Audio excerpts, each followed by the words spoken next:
My first guest has an incredible story. She's a best-selling author, activist, motivational speaker, and so much more. Let's welcome Ms. Jamila T. Davis. Jamila T. Davis, thank you so much for joining. I'm so happy to be here. Oh man, it's blessed to have you here. But listen, before we get into our dialogue, this is Cocktails and Combo. Yes. So we're gonna do a little cocktail thing. Okay. This is what I like to call lemon head. Lemon head, just a little apple, white grape Ciroc with a little simply lemonade with a little lemon garnish on the side. So let us toast. Okay. Let us toast to your new podcast that is amazing, by the way. All right, thank you very much. That first episode. That's perfect. Cheers. All right. So listen, I'm gonna start with 6 words. Okay. Breonna Taylor, Ahmaud Arbery, George Floyd. Let's talk about it. Wow. Our nation is in a serious crisis. But the truth about it, Dr. Rux, is that it's been in a crisis. Yeah. We're just finding out more about what's going on. And that's like the power of social media. Because for years, just think about it. Jim Crow days, even before that. 400 plus. You know how black people have been hurt and just treated so poorly, and then everybody seems to cover it up. And even in these cases, you see that they still have been. Breonna Taylor, we still haven't arrested, these officers. Why is that? Why is that? Because it's the culture not to hurt them, right? So we have to protect them at all costs. So regardless if what they do is right or wrong, we have to protect our officers. And that's been the state of America. Absolutely. So even sticking with Breonna Taylor, right? We know that the officers have not been arrested. What can we do? Like we keep making noise. We keep making noise. Let me tell you what me and my team is going to do. There it is. So, all right. I'm grateful to be involved with the Until Freedom team, and I love the fact that they have so much wisdom in organizing.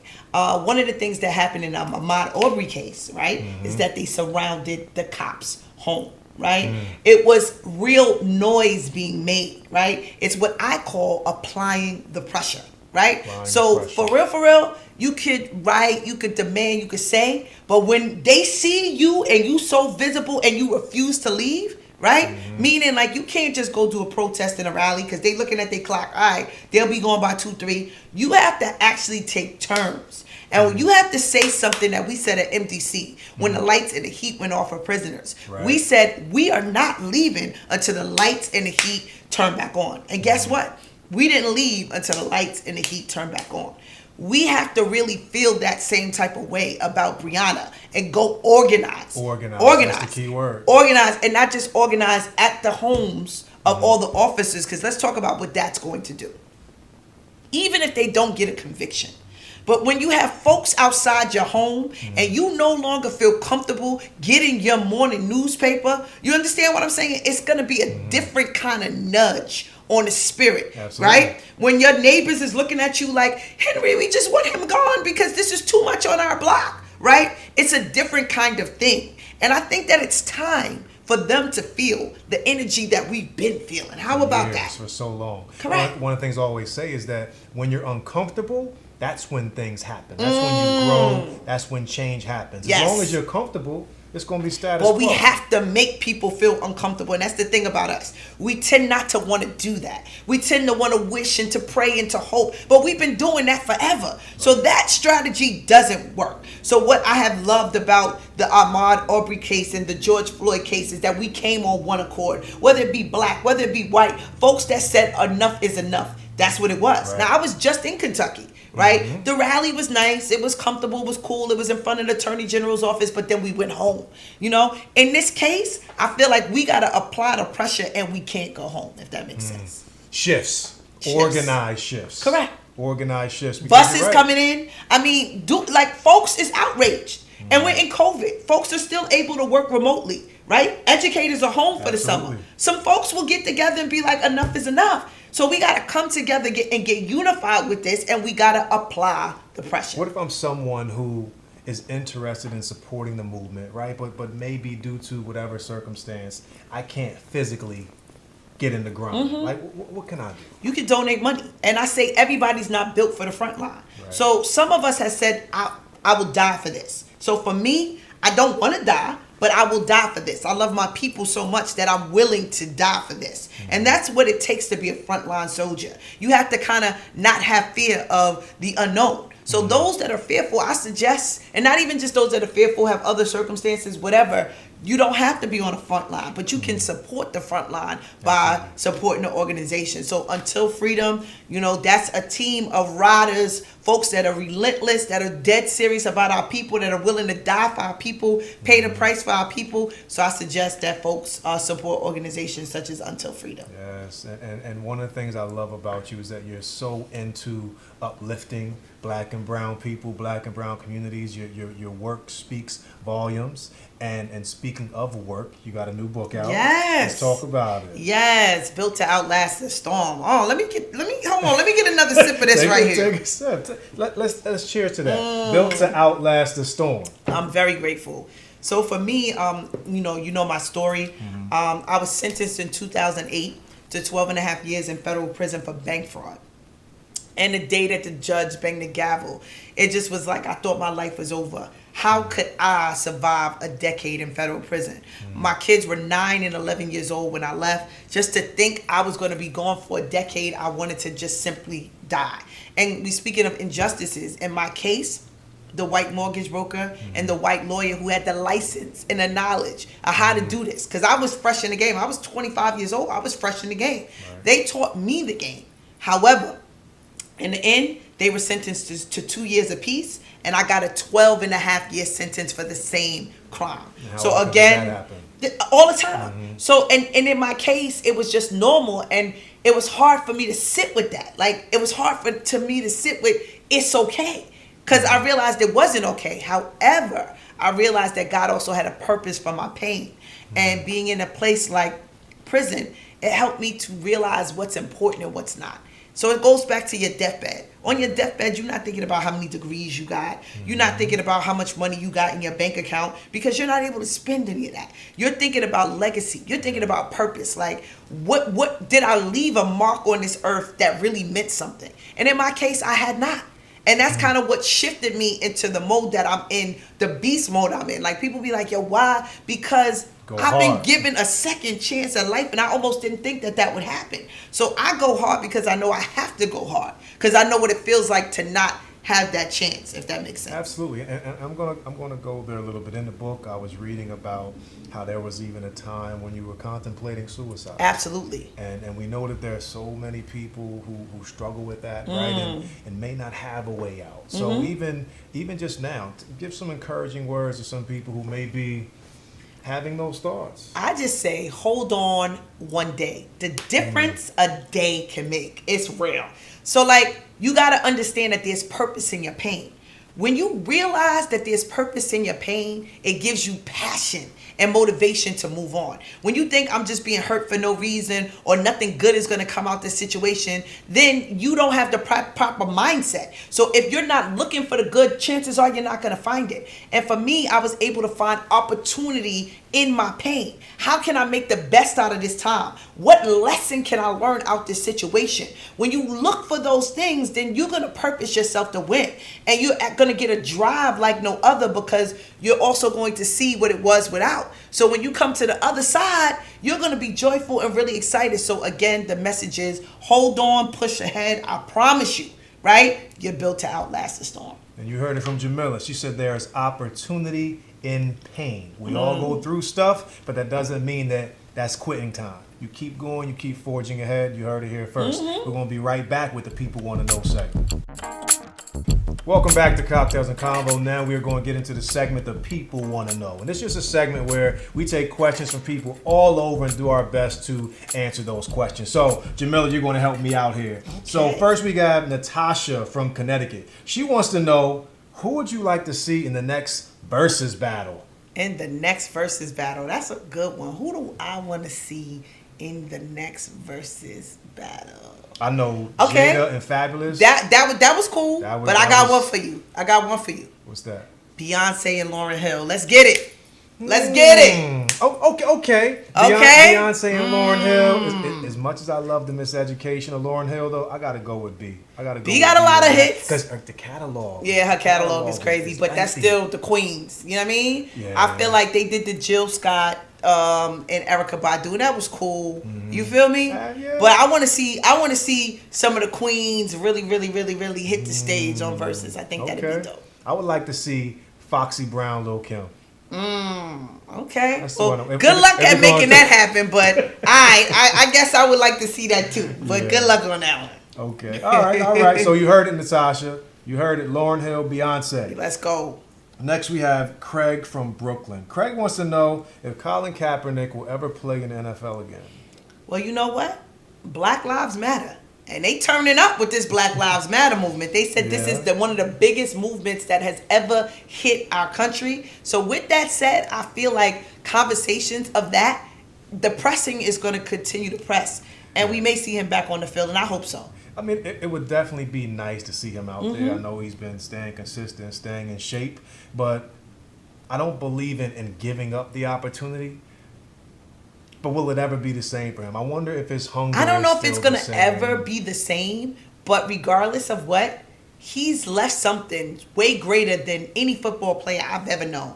You know, so it's not always about the touchdown and the actual, I feel like he's made the touchdown and just change. And the fact that even at all the protests and the rallies we're at, everybody's down on one knee, you know? He's the initial starter of this. He was like the prophet of it. Yeah. So at the end of the day, he's made a mark. He's left a legacy that his kids and his kids will be greatly proud of. So if he never returns, to be honest, it would be an honor for them if he returns. But if he never returns, he's done great things on this planet. Stand for something to fall for anything. Definitely a shout out to Kaepernick.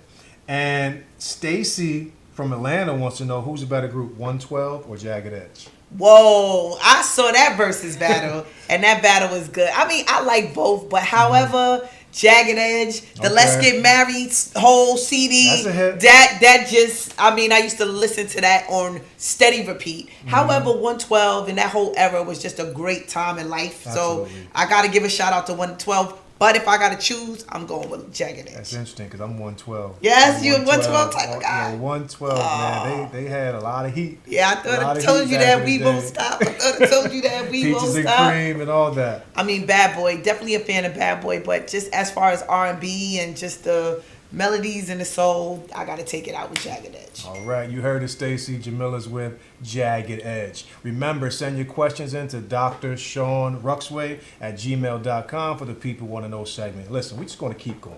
We want to keep going.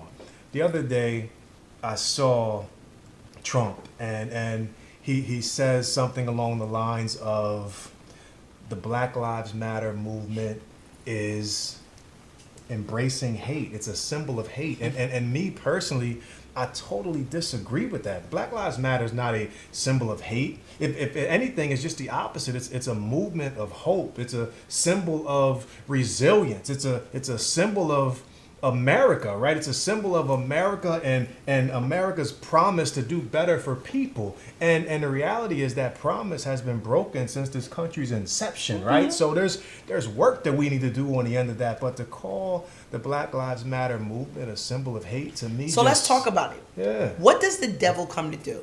The devil comes to steal, kill, and destroy. Absolutely. And he is the great deceiver, the devil, right? So I would say he has the spirit of his father.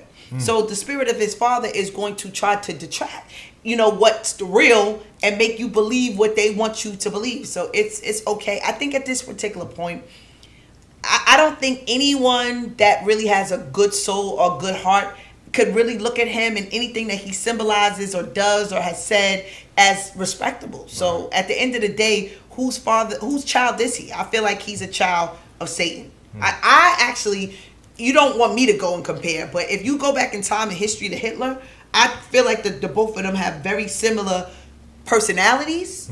Right now, Hitler might have been able to get away with more because of the structure of the political system. He had more dictatorship than anything. But if we had a dictatorship in America, I would, bet that Trump and Hitler would be neck and neck as far as hate. Have you seen any of the clips of people degrading the Black Lives Matter. I saw a lot of the clips of people, but this is good. It's good not what they're doing, but it's good so we know, right? See, my mother taught me that racism in the South was blatant. She grew up in the South. Right. So in the South, you know, they'll call you nigger girl and they'll let you know how they feel. You see, racism in certain other parts has been hidden for so long that we see it, but then we kind of act like it doesn't exist. Some of this is necessary so that our conscious mind state can understand. We got a lot of folks out here that hate us. So when you understand that, you'll be prepared more so for the battle that you have to go through, right? And there's still a big battle up ahead. And so much hate, but our people are so resilient, so beautiful. We was born to be that way. So strong. You know, so in the midst of all that, we still find ways to shine. We Correct. still find ways. But we're to aligning because now we also come from a traumatized history, right? Folks that were ripped away from their homeland, brought to a foreign land, stripped of their beliefs, their religion, everything that they knew and loved, and taught someone else's system. There's years and years of packed trauma amongst our people, from the house Negro and the field Negro and the lighter skin and the black skin. So we've been taught to hate one another and hate ourselves. So what I'm loving about this time in history is that we are developing not only resilience, but pride in our culture. We're beginning to love one another. We're getting, you know, in a season where we stand with one another on the battlefield. So I believe in that unity, family, reconciling, healing is taking place amongst our people. Absolutely. Thank you so much for that. So I want to talk about the book a little more. Okay. Tell people where they can get the book. You can get the book at Amazon.com, or you can get your signed copy at JamilaTDavis.com. That's JamilaTDavis.com. And you see, I got the book right here. Once again, Built to Outlast the Storm. Love the notes. Oh, listen, I'm taking notes and all that, man. The 12 points of turning a setback into a major comeback. And before you leave, I want to make sure that I get a signed Yes, copy right you now. will definitely get that. And before we finish up, I do want to talk about an idea that came up in the book around self-care, right? We spend so much time pouring into others and pouring into others that oftentimes we neglect taking care of ourselves.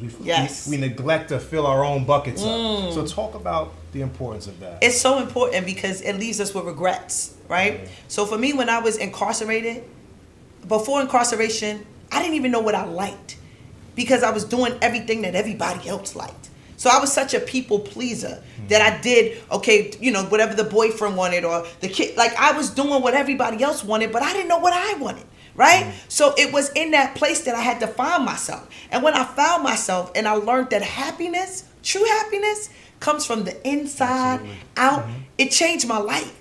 And I began to deal with depression, which I had for years. And I didn't know where that depression came from. But the truth be told, Dr. Rux, is when we're not living in purpose, we're not doing the very thing that God created us to do. And the thing he created us to do brings us joy, right? Because he knows us, right? And we're not operating in that, then there's no joy, there's no happiness, there's no fulfillment. So when I learned to tap into that thing, that was a big part of self-care for me. So being on purpose is self-care. So when I find things try to take my attention or time that don't align with self-care and purpose, guess what I do? Pew!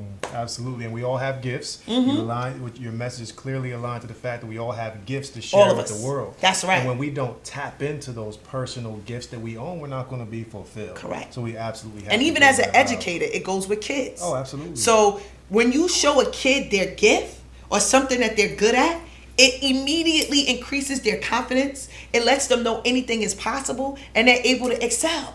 So like we've been very successful at programs within the school because that's our motto. First thing is to boost the confidence of a kid. Let's tap into what they like, not what we like. What do you like? Absolutely. What are you good at?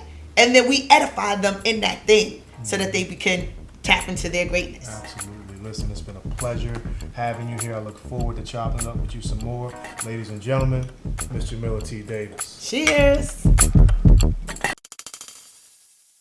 Let's talk about it. Let's talk about it. Let's talk about it. Cocktails and convo.